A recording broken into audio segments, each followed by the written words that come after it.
শ্রীরামকৃষ্ণ তার লীলাবসানের আগে শ্রীমাকে বলেছিলেন, কলকাতার লোকগুলো যেন অন্ধকারে পোকার মতো কিলবিল করছে, তুমি তাদের দেখো।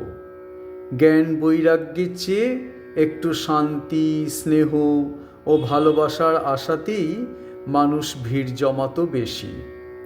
তাদের নানা রকম প্রকৃতি, তাদের ভক্তির উচ্ছ্বাস কখনো কখনো পাগলামিরই নামান্তর হয়ে দাঁড়ায়।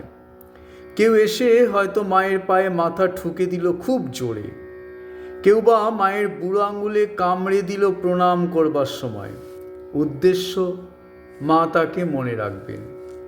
কেউ হয়তো প্রণাম করতে এসে দীর্ঘ প্রাণায়াম ন্যাস করে পুজো শুরু করে দিল মায়ের। ওদিকে মোটা চাদরে সর্বাঙ্গ আবৃতা মা গরমে গলদঘর্ম হচ্ছেন।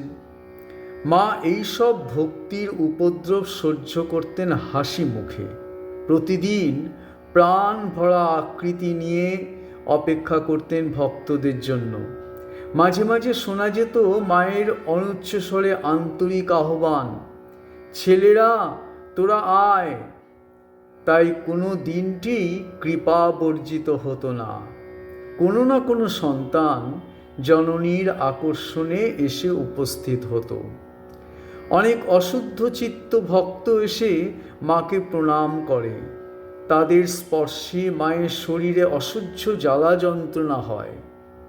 কিন্তু পাছে এই ধরনের ভক্তদের তাকে প্রণাম করার সুযোগ থেকে বঞ্চিত করা হয়, সেই আশঙ্কায় মা সেবকদের নিষেধ করে দিতেন তার কষ্টের কথা স্বামী শারদানন্দকে বলতে। ভক্তদের জন্য মায়ের এই কষ্ট দেখে গোলাপ মা একবার অভিযোগ করেছিলেন, তোমার যেমন হয়েছে, যে আসবে মা বলে অমনি পা বাড়িয়ে দেবে। মায়ের উত্তর, কি করব গোলাপ, মা বলে এলে আমি যে থাকতে পারি নে।